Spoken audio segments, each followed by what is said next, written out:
My name is Hannah. I'm a social worker and sex educator with Hope Clinic, located in Granite City, Illinois. Today, I'm here to talk with you about medication abortion. Medication abortion is a way to terminate an early pregnancy. It involves the use of 2 medications, one 200 milligram tablet of mifepristone, followed by 4 200 microgram tablets of misoprostol. Mifepristone is a tablet that you swallow. This pill blocks the hormone progesterone, which stops the growth of the pregnancy. Some side effects of mifepristone include nausea, bleeding, and cramping. Though most people report mild symptoms and usually they don't last too long. After taking mifepristone, we recommend waiting somewhere between 24 and 48 hours to take misoprostol at home. Misoprostol causes the cervix to dilate and the uterus to contract, inducing what would happen if you were to have a miscarriage. Misoprostol is a medication that is dissolved, not swallowed. There will be 4 tablets. What you will do is you will place all 4 tablets, 2 on each side of your bottom gum line, and let them sit to dissolve for 30 minutes. These pills usually don't taste too bad, but they could be kind of chalky and they may make your mouth feel dry.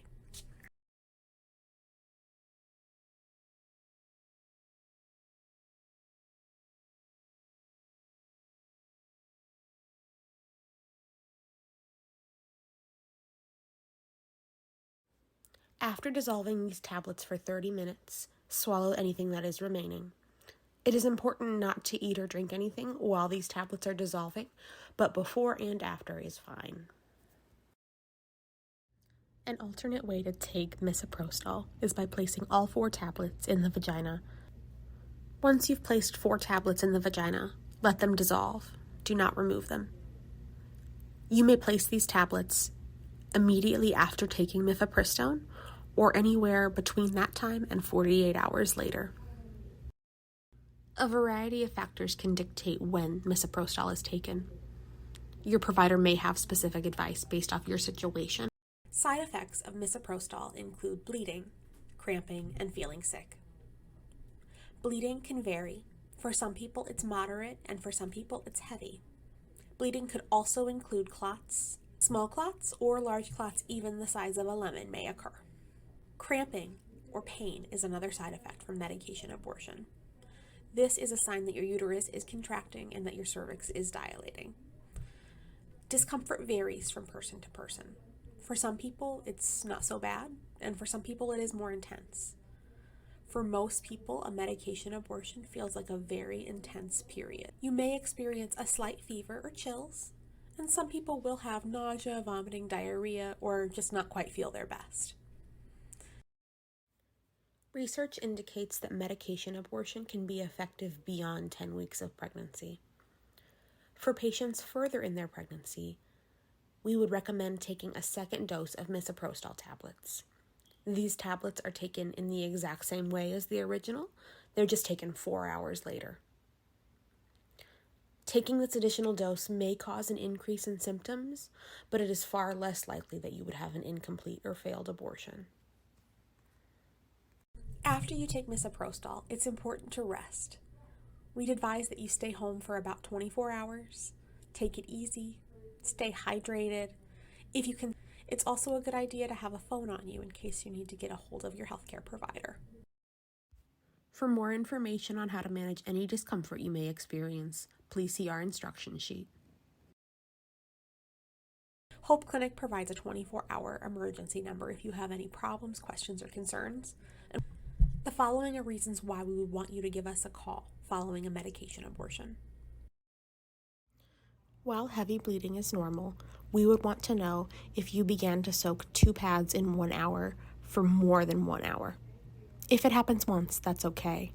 If it happens twice and you're still having heavy bleeding, give us a call.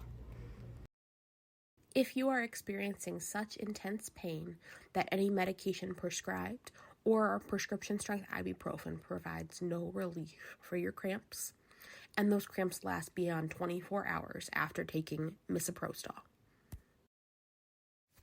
If you have a fever of 100.4 degrees or more, 24 hours after taking misoprostol, your medication abortion should be complete. If after this time you are experiencing nausea, vomiting, diarrhea, dizziness, fatigue, or just feeling really, really sick, if you experience no vaginal bleeding within 24 hours of taking misoprostol, this would be a good sign the medication was not effective. It is important to follow up to make sure that your abortion was successful and that you are no longer pregnant.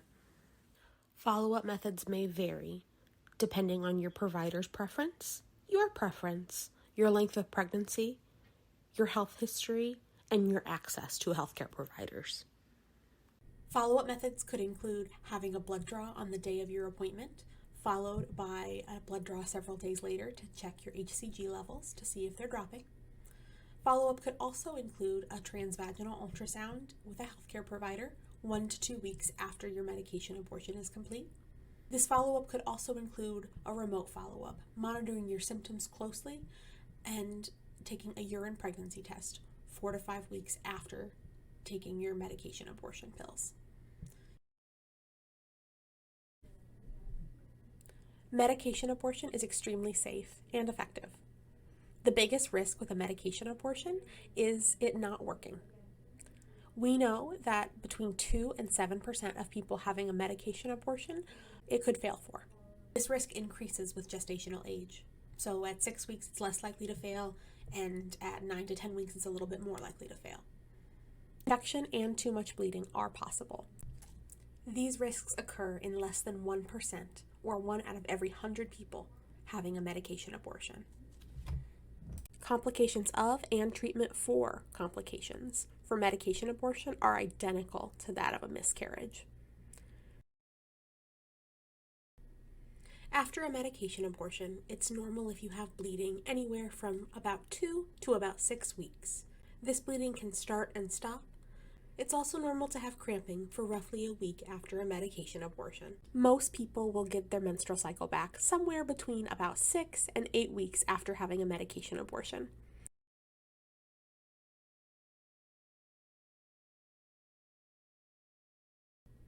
Thanks for watching. And remember, everybody loves somebody who's had an abortion.